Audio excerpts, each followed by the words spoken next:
Hello, church family. Welcome to today's Sunday school lesson. We are in session 10, God Honors, and our key idea this week is God honors people who demonstrate God's priorities. And we are in 2 Kings chapter 12, verses 4 through 16. We're going to start off by asking the question, how do you decide on what tasks need to be done next? What is your order of priorities? What are the things that determine your priorities? And what do the things that you use as criteria to decide what happens next, what do those say about your priorities? Are they focused on yourself? Are they focused on others? Are they focused on your job? Are they focused on your home? Whatever they may be, our criteria for our priorities tell us about our priorities. And so we're going to be looking at priorities today between man and God, the difference between God's priorities and man's priorities. So just a little bit of context. We're not in the northern kingdom of northern kingdom of Israel. This week we are actually in the southern kingdom of Judah now, and we're going to be looking at King Joash. And if you look at the beginning of chapter 12, and actually the last verse of chapter 11, verse 21, it says, Joash was 7 years old when he became the king. In the 7th year of Jehu, Joash became the king, and he reigned 40 years in Jerusalem. So this is a young boy who became king. He was the son of Ahaziah, I believe, and he was hidden away because all of Ahaziah's offspring were to be put to the sword. They would be it was supposed to be the end of the line of David. And so similar to the story of Moses, Joash was hidden by his aunt Jehosheba, and he was raised and taught by Jehoiada, a priest of the temple. And so we're going to start reading in verse 4. So let's read this together. Then Joash said to the priests, all the dedicated silver brought to the Lord's temple, census silver from vows, and all silver voluntarily given for the Lord's temple, each priest is to take it from his assessor and repair whatever damage is found in the temple. But by the 23rd year of the reign of King Joash, the priests had not repaired the damage to the temple. So King Joash called the priest Jehoiada and the other priests and asked, why haven't you repaired the temple's damage? Since you haven't, don't take any silver from your assessors. Instead, hand it over for the repair of your temple. So the priests agreed that they would receive no silver from the people and would not be the ones to repair the temple's damage. Then the priest Jehoiada took a chest, bore a hole in its lid, and set it beside the altar on the right side as one enters the Lord's temple. The priests who guarded the threshold put into the chest all the silver that was brought to the Lord's temple. The king's secretary and the high priest would go back up and tally the silver found in the Lord's temple. Then they would give the weighed silver to those doing the work, those who oversaw the Lord's temple. They, in turn, would pay it out to those working on the Lord's temple, the carpenters, the builders, the masons, and the stonecutters, and would use it to buy timber and quarried stone to repair the damage to the Lord's temple, and for all experiences for temple repairs. However, no silver bowls, wick trimmers, sprinkling basins, trumpets, or any kind of gold or silver were made for the Lord's temple from the contributions brought to the Lord's temple. Instead, it was given to those doing the work, and they repaired the Lord's temple with it. No accounting was required from the men who received the silver to pay those doing the work, since they worked with integrity. The silver was from the guilt offering and the sin offering. It was not brought to the Lord's temple, since it belonged to the priests. So there's a lot of mentions of the Lord's temple in this passage, but basically what was happening was Joash, during his first 23 years, and so early in his reign, said, we need to repair the temple, and it didn't get done right away. And he asks Jehoiada, his advisor and his teacher, his tutor, and says, why hasn't the temple been repaired yet? And since it hasn't been, none of the priests are going to take pay for themselves. So basically, the priests are paying for the repairs at this point because they didn't do it ahead of time. They didn't do it the right way. So now Joash is saying, this is the way it's going to be. you're not to take any pay for yourself. You're going to instead use that pay to pay for the reparations of the temple. So Joash instructs the priests to take all of the dedicated silver that the people brought to the temple and then redirect the funds in order to repair whatever damage was found in the temple. A problem developed in this plan, though, because the priests had not followed through with the assignment like they were told to, and so they were falling short of what they were supposed to have done. They were supposed to do it the correct way, the way where they get the money and then they take the money and they do it, but instead they were taking it for themselves, and they weren't doing the they were supposed to take dedicated money for that purpose, basically a designated offering for the church, essentially. So they did not do that, and the temple did not get repaired. And so we come to the question, what factors influence whether we confront someone who has not lived up to expectations?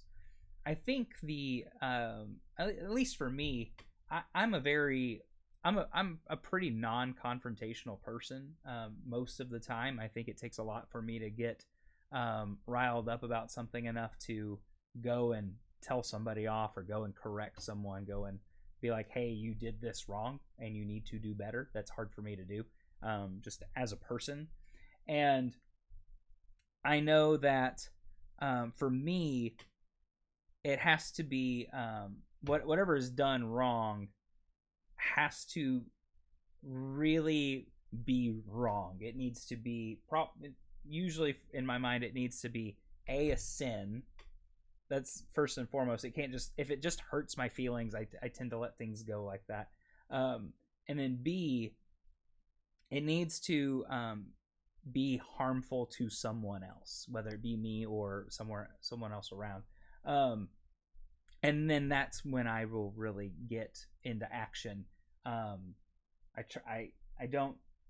don't like to call people out on silly little things, misspeak when they misspeak or something.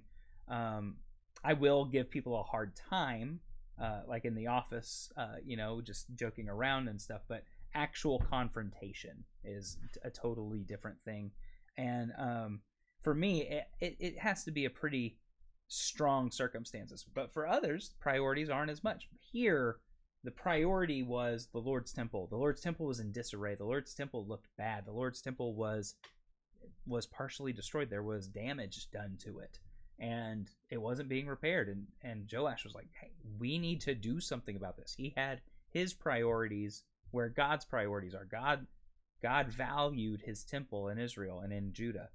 And so he calls out the problem here and says in verse 8, in verse 7, since you haven't done this, don't take any silver from your assessors. Instead, hand it over for the repair of the temple. Take your pay and give it to the assessors so that they can repair the temple, since you couldn't do it the right way. So let's now read the solution. This is verses 9 through 12. Then the priest Jehoiada took a chest, bored a hole in its lid, and set it beside the altar on the right side as one enters the Lord's temple. So it would be right there in the door as you came in.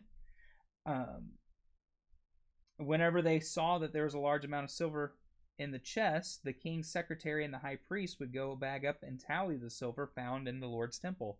Then they would give the weighed silver to those who doing the work, and those who saw the Lord's temple. They would pay it out to those working on the Lord's temple, the carpenters, the builders, the masons, and the stone cutters, and would use it to buy timber and quarried stone to repair the damage to the Lord's temple and for all the expenses for the temple repairs. So how do people's financial practices reveal their priorities? Well, we always hear the saying, put your money where your mouth is. You can talk a big game, but unless you back that game up with your pocketbook, then you're full of hot air. You're not actually standing for anything. You don't actually believe anything because you're not willing to invest in a thing. And so here we see that the priests didn't have any financial priority in the temple. They weren't interested, or they weren't incentivized, rightly or wrongly, to repair the temple the way they were told to, and it went on for 23 years, and that's what blows my mind. Normally if I do something wrong, I hear about it very quickly, whether it be from parents or my wife or whomever. I hear about my mistake fairly quickly. If it's not told to me within a day, that's a abnormality. But here, this happened for 23 years of Joash's reign, where the things had still not been taken care of.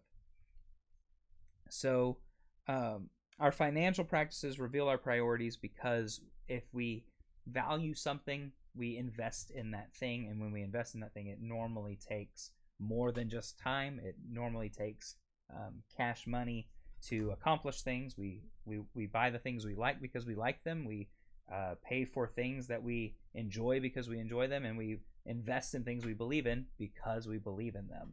And this is what Joash believed in, that the temple needed to be repaired, and he found a way to fund it, and it was through the people's offerings, like it was supposed to be, but it wasn't the designated ones anymore. It was what was supposed to be essentially the priest's payment. So now the final section is action, and this is verses 13 through 16. However, no silver bowls, wick trimmers, sprinkling basins, trumpets, or any articles of gold or silver were made for the Lord's temple from the contributions brought to the Lord's temple. Instead, it was given to those doing the work, and they repaired the Lord's temple with it. No accounting was required from the men who received the silver to pay those doing the work, since they worked with integrity. The silver from the guilt offering, and the sin offering was not brought to the Lord's temple, since it belonged to the priests. So we see here that they didn't use the silver to make ornaments or dishes or elements for the temple itself. They used it solely for the repairs needed for the building, for the structural, for the structure of the temple, rather. And so we see here that the temple, the priests at the temple, they were dishonoring God because they were taking this money for themselves. They did not repair the temple as it was supposed to be done, as they were told it was supposed to be done, and they dishonored and brought shame to the name of the Lord, because the temple was in disarray. The house of God was in disarray. This is what the Israelites believed, that the Lord truly dwelt in the temple. That was his house. That's where he was, and his house was falling down around him, and it wasn't kept up to standard and up to snuff. So how, in the same way, might a church bring honor or shame to the name of Christ through the way it oversees its budget? If we are not giving money to missions, if we're not giving money to local discipleship or missions, local outreach, if we are not giving money to our community and making sure that we are investing in the people that we are trying to lead to Christ, our priorities are wrong. If we are not putting our money where our mouth is, where it comes spiritually to the things that matter, like missions, like ministry, like outreach, like people in need, the hungry, the sick, the hurting. If we don't put our money where our mouth is that way, then our money is useless in other places. And I think that is why we've needed to be so prayerful about the Family Life Center, because it's really easy to go very quickly to what do we want for this Family Life Center. And I know that Brother Richard has been very intentional in the way we started planning the the idea of getting one built, and it was what is God's idea for this Family Life Center? What does God want for the Family Life Center? That's why we've had prayer meetings about it. We've had so many committee meetings about every little detail so far, and we'll continue to have. And as we approach getting closer to our capital fundraising campaign, this will be this will be a time where we can really bring honor to Christ by doing the things that He wants us to do with our money in regard to the Family Life Center. And so I'm encouraged by this, that if we do the things we're supposed to do the first time, we don't have to do it a second time, and we can bring honor to the Lord through our priorities. And I hope that you will take that into consideration over the next several weeks. I hope this has been encouraging to you to do things right the first time, to plan accordingly, and to make sure that you're honoring God with your priorities, so that He will honor you in your demonstration of His priorities. Thank you for being with me today. I look forward to worshiping with you in the congregation tomorrow as a congregant, as a worshiper instead of the worship leader. And so I'm looking forward to that. Bye-bye.